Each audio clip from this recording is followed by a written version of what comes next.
Coucou les saphirs, bonjour, trop contente de vous retrouver, comment vous allez chez vous?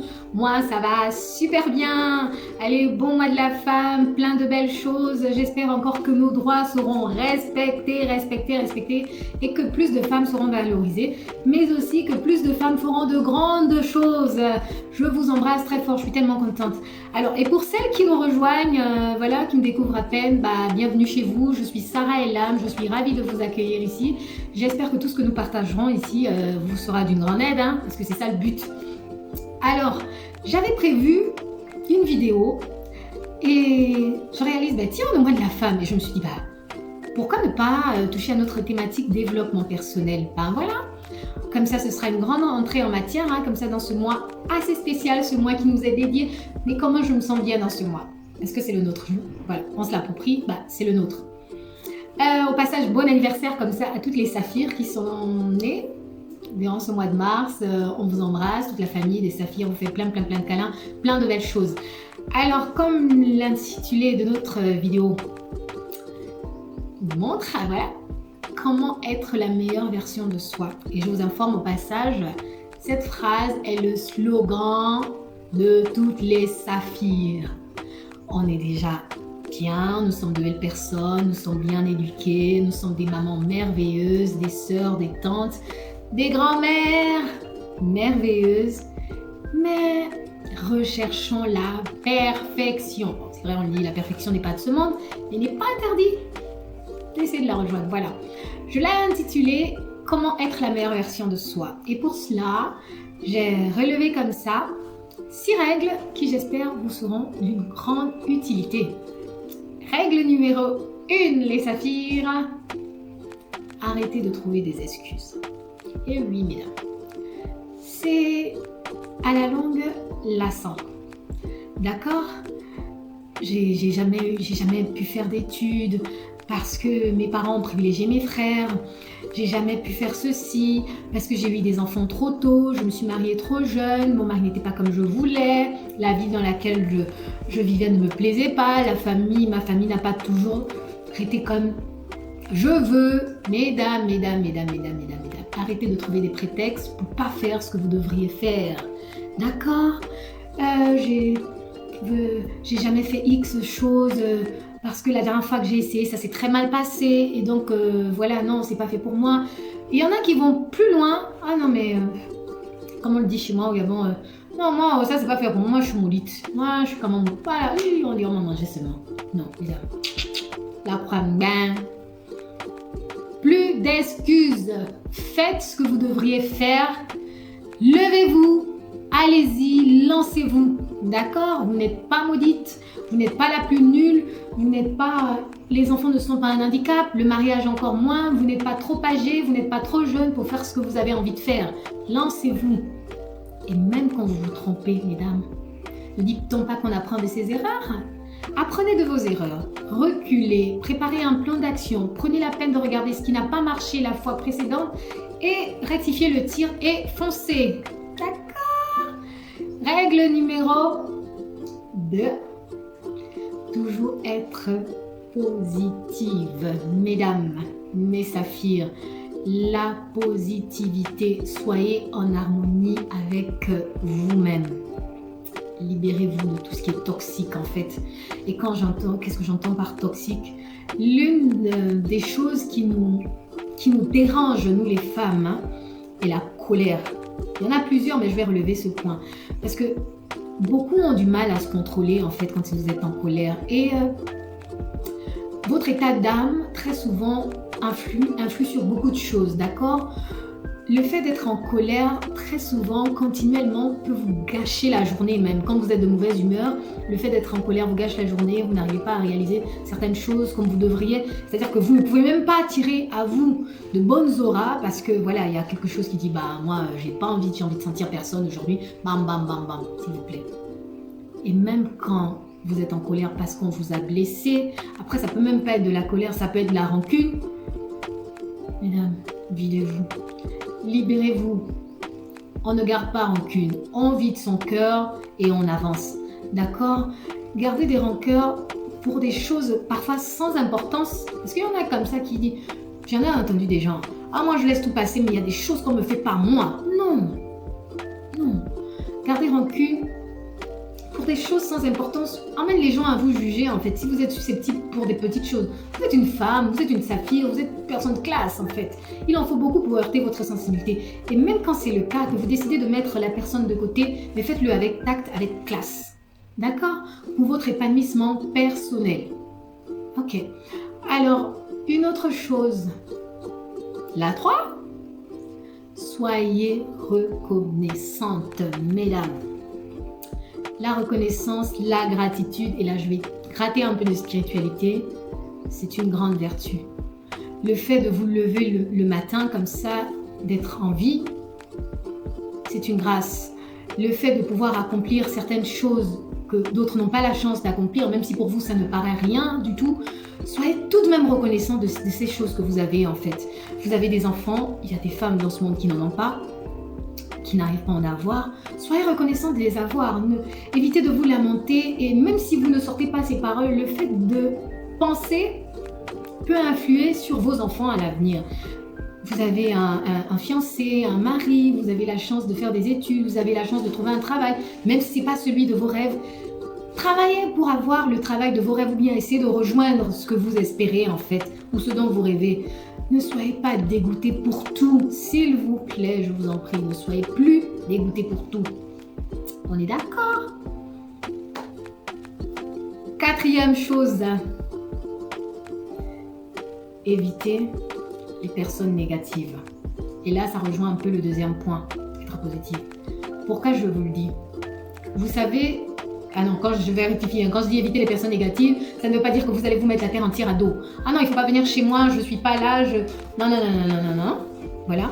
Évitez les personnes négatives. Comme je vous le dis, l'environnement est un facteur de réussite. Si vous êtes entouré de bonnes personnes, cela peut facilement contribuer également à votre ascension.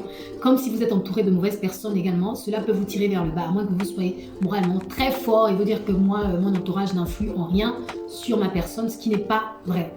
Alors, parce que il a été dit, hein, et comme le dit l'écrivain américain John Jim, j'écorche son nom, je vais écrire là, John Jim, excuse-moi. Nous sommes la somme des 5 personnes que nous côtoyons au quotidien. La plupart de... Qu'est-ce qu'il entend par là? C'est-à-dire que vos idées, vos connexions, vos convictions, vos opinions sont très souvent la somme de ces 5 personnes que vous côtoyez régulièrement. Et elles influent vraiment sur votre opinion personnelle en fait, sur votre manière de réagir. Et ça a été prouvé. C'est pour ça qu'il serait bien de choisir son entourage. On ne choisit pas sa famille comme on le dit, mais on peut choisir ses amis. Ça au moins on a la grâce de choisir des personnes avec qui il y a des choses sur lesquelles nous n'avons pas totalement le contrôle, hein. Comme je le disais, la famille, c'est en dehors de nous. On est né dans une famille, j'ai pas choisi d'être naître dans cette famille. Je suis arrivée, voilà, j'y suis. Mes frères, je les ai pas choisis, ou mes soeurs, je les ai pas choisis. Ce sont les miennes, j'y suis, et mes parents non plus. Bah, je suis là. Mais pour les amis, c'est différent. Nous avons le contrôle. Ça, nous pouvons choisir l'environnement dans lequel nous évoluons. S'il est nuisible, prenez vos jambes à votre cou et allez-y. Il y a des critères qui ne trompent pas quand vous êtes entouré de méchantes personnes ou des personnes qui ne vous veulent pas du bien.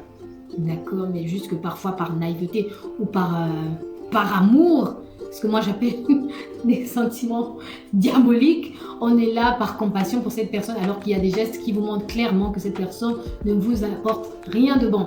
Un ami qui n'est pas capable de se réjouir pour vous, ou un ami, chaque fois que vous lui dites que tiens, j'ai envie de me lancer dans tel projet, il dit que pardon, ça, toi tu es sûr que tu pourras, mais laisse tomber, c'est pas fait pour toi, non, laisse ça aux autres. T'as vu ton âge, t'as vu comment tu es, oh non. Ayez le courage, trouvez la manière en fait de vous détacher de ces personnes en fait. Trouvez la manière. Ah oui, Elam, dis-moi, oui, tu penses que je pourrais... Ah non, ce soir, j'ai pas le temps parce que...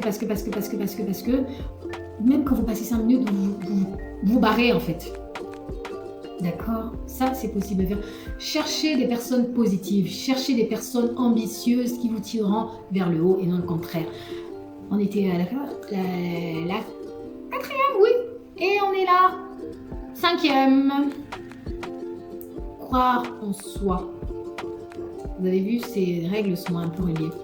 Croire en soi. Si vous ne croyez pas en vous, j'ai envie de vous dire clairement qu'il fera en fait. Si vous n'avez pas confiance d'abord en vos capacités, mais excusez-moi, même moi qui vous parle, j'aurais beau vous donner toutes les phrases, tout le langage, utiliser tout mon jargon, tout mon vocabulaire pour vous motiver.